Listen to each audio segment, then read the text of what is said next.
Estamos en esta ocasión con Ricardo García Moral para hablar de cambio climático y espacios protegidos. Agradecemos en primer lugar a Ricardo que haya accedido a mantener esta conversación con nosotros y vamos a aprovecharnos, no me importa decirlo así de claramente, de la enorme experiencia de Ricardo como consultor ambiental, como director de Biosfera 21, en cuyo local, por cierto, nos encontramos ahora, o sea que gracias también por la acogida. Aprovechar, decía, de su enorme experiencia en todo lo relativo a planificar, a realizar estudios, proyectos para la planificación y la gestión de los espacios protegidos y para otras cuestiones ambientales que son relevantes, como el impacto ambiental, territorio, biodiversidad, etcétera. Entonces, gracias en primer lugar, Ricardo, por acogernos y por tener esta conversación. Nada, gracias a vosotros, Santos. Para mí es un placer poder estar compartiendo con vosotros unos minutos y, bueno, pues contándoos la experiencia a lo largo de estos años que tenemos en estos temas. Así que muchas gracias. Pues empezamos un poco por ahí, ¿no? Tirando de esa experiencia tan dilatada. Al final, como consultor, uno tiene el termómetro de en qué se gastan, por así decir, realmente el dinero, las administraciones, las empresas. En los últimos 20 años, por decir algo, ¿cómo ves tú que ha cambiado la percepción y la actitud, si quieres, frente al cambio climático de esos sectores, de administraciones, de empresas, también del mundo de la investigación, de los científicos? ¿Cómo dirías que el cambio climático ha ido cambiando en su escala de prioridades, por decirlo de algún modo? Bueno, pues yo creo que si echamos la vista atrás 20 años, la verdad es que las cosas han cambiado y favorablemente, ¿no? Los aspectos del cambio climático hace 20 años, incluso en ámbitos políticos, se ponían en duda, ¿no? Y todos recordaremos referencias a poner en duda esos efectos del cambio climático. Y bueno, eso hoy en día no ocurre, ¿no? La reciente aprobación de la Ley de Cambio Climático en el Parlamento pues ha puesto de manifiesto que, salvo grupos muy extremistas y negacionistas, el cambio climático está en la agenda de todo el arco parlamentario. Por lo tanto, yo creo que en ese aspecto, yo creo que fruto del empuje de la sociedad, ¿no? Y eso ha pasado, como tú comentabas, ¿no? de un problema importante pero no urgente a un problema que ya empieza a ser urgente actuar para resolver el mismo, ¿no? Y yo creo que eso se debe fundamentalmente a una cuestión, y es el aumento de fenómenos meteorológicos extremos que hacen que a escala humana la percepción de ese cambio cada vez sea mayor, ¿no? Y en lo que se refiere al tema que a nosotros aquí nos quiere ocupar más de lleno, las áreas protegidas, los espacios naturales protegidos, y ya en el momento actual, ¿cuál es el grado de incorporación de esta temática, por así decir, a la realidad de las áreas protegidas en España, ahora mismo? ¿En qué situación, en qué momento estamos? Bueno, pues yo creo que en la actualidad la incorporación de los aspectos de cambio climático a las áreas protegidas cada vez es mayor, ¿no? Es verdad que se lleva trabajando ya más de una década, y yo creo que a través de la Oficina Técnica de Europarc y de la Fundación Fernando González Bernaldez se lleva desde el año 2012, pues a través de seminarios y encuentros tratando la incorporación de los aspectos de adaptación del cambio climático a las áreas protegidas, y eso da lugar además, bueno, pues a unos manuales que están accesibles a través de la página web de Europarc. Y eso ha hecho que, bueno, pues poco a poco se vayan incorporando estos aspectos a las áreas protegidas, ¿no? A la planificación y a la gestión tanto diaria como planificada de las áreas protegidas, ¿no? Por concretar un poco más, Ricardo, tú recientemente has participado en la elaboración del PRUG del Parque Nacional del Teide y de otros espacios en Canarias. Bueno, aclaremos quizá para aquellos que no estén tan familiarizados que PRUG es el Plan Rector de Uso y Gestión, en este caso del Teide o de otro espacio protegido. En estos últimos ejercicios de planificación, ¿qué medidas concretas habéis incorporado o se han podido incorporar en relación con el cambio climático, de adaptación al cambio climático, de mitigación? ¿Qué medidas concretas nos podrías comentar a raíz de experiencias recientes en este u otros espacios que hayas conocido? Pues sí, como bien dices, hemos tenido la suerte de trabajar en la revisión del plan rector, bueno, los planes rectores de parques nacionales en Canarias, concretamente el primero que hemos abordado ha sido el del Teide, pero también a otra escala, y aquí quiero ponerlo de manifiesto para después introducir las diferencias entre la planificación a escala de espacio y la planificación más amplia a escala de conjunto de áreas, en el plan de ordenación de los recursos naturales de la isla de Tenerife. En ambos casos hemos incorporado medidas relativas a la adaptación al cambio climático.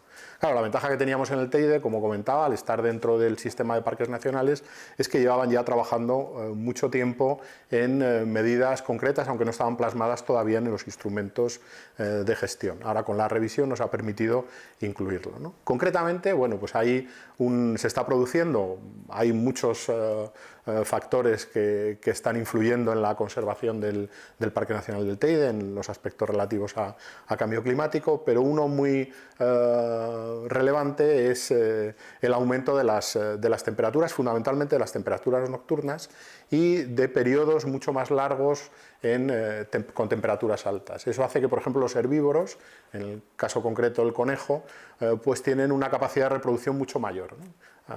Lo que hemos hecho ha sido incluir medidas para el control, por ejemplo, de la población de estos herbívoros, ¿no? De los conejos. Se estaba haciendo un control de población, pero un control que se dejaba en manos del sector de los cazadores y demás, y ahora se han incrementado esas medidas para, bueno, pues controlar de una manera mucho más estricta la población de conejo que está aprovechando estos cambios climáticos para hacer generar problemas de conservación, aumentar los problemas de conservación.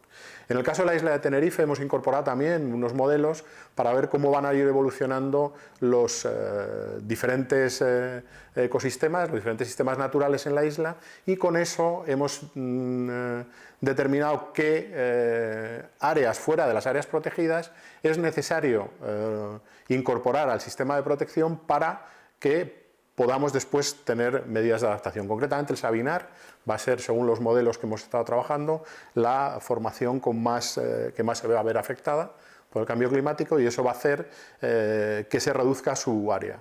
Lo que hemos hecho es reservar de otros usos, retirar de otros usos y poner un conjunto de normas que faciliten el tomar medidas de adaptación posterior para la regeneración del Sabinar en esas áreas más favorables.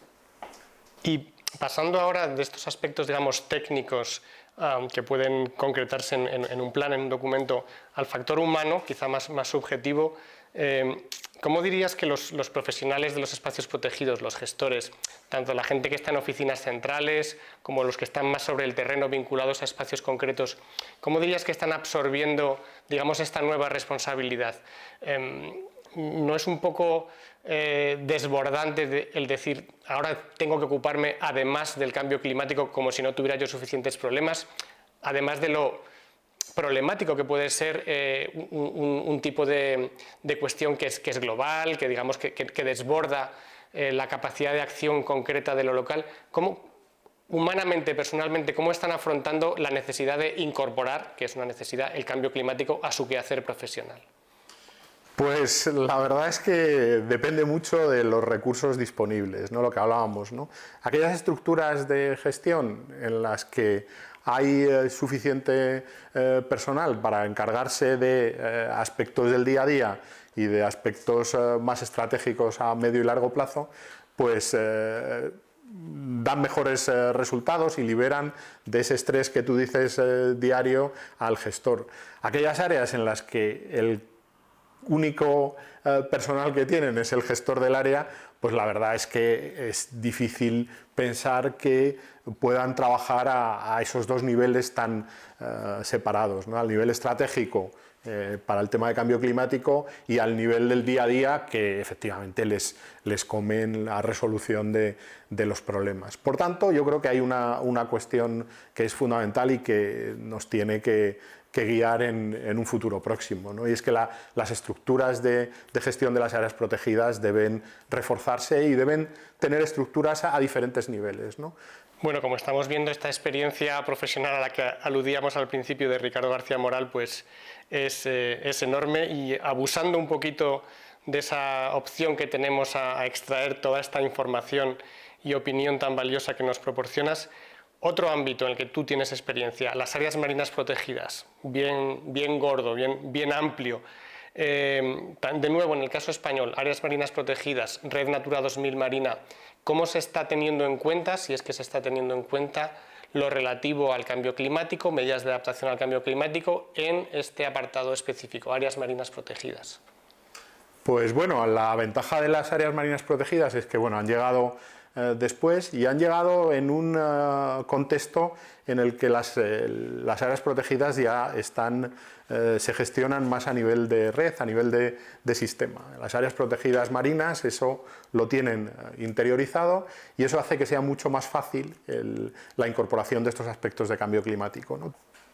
Muy bien, pues hemos cubierto un montón de terreno, un montón de temáticas. Te agradecemos esa capacidad de extraer de esa temática tan amplia cuestiones clave. No sé si hay alguna cosa que quieras añadir o algún tema que creas que se nos ha quedado en el tintero.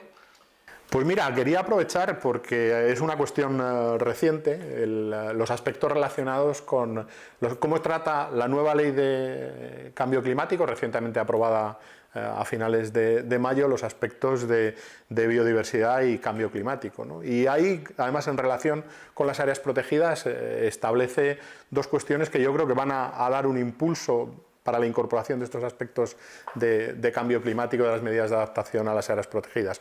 Por una parte, establece que hay que evaluar cuál va a ser, con los escenarios que estamos ahora manejando de cambio climático, cuál va a ser la evolución en los sistemas de áreas protegidas en cuanto a su representatividad. Cómo va a afectar ese cambio climático a la representatividad de esas áreas protegidas actuales en un futuro con los escenarios previstos, ¿no? Eso es un ejercicio interesante porque va a permitir, bueno, pues probablemente una cuestión que es cada vez más evidente, ¿no? Y es que la planificación o la gestión planificada de las áreas protegidas tiene que hacerse a nivel de sistema, ¿no? Entonces yo creo que esto va a impulsar esa visión y va a hacer que se desarrollen instrumentos de gestión a nivel de sistema para poder incorporar precisamente estos cambios, ¿no?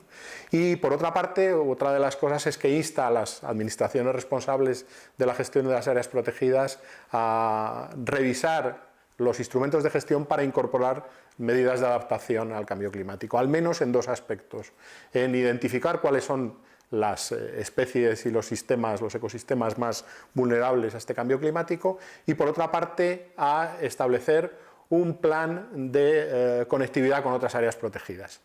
Aquí, evidentemente, vuelve a aparecer esa necesidad de establecer un sistema de gestión planificada por encima de las áreas protegidas, porque intentar que cada instrumento de gestión de áreas protegidas trate el tema y resuelva el tema de la conectividad con otras áreas es realmente difícil. Eso tiene que estar en un nivel superior, de instrumentos de gestión que incorpore precisamente esos aspectos y incorpore otros territorios fuera de las áreas protegidas que van a ser necesarios para la adaptación al cambio climático de especies y ecosistemas.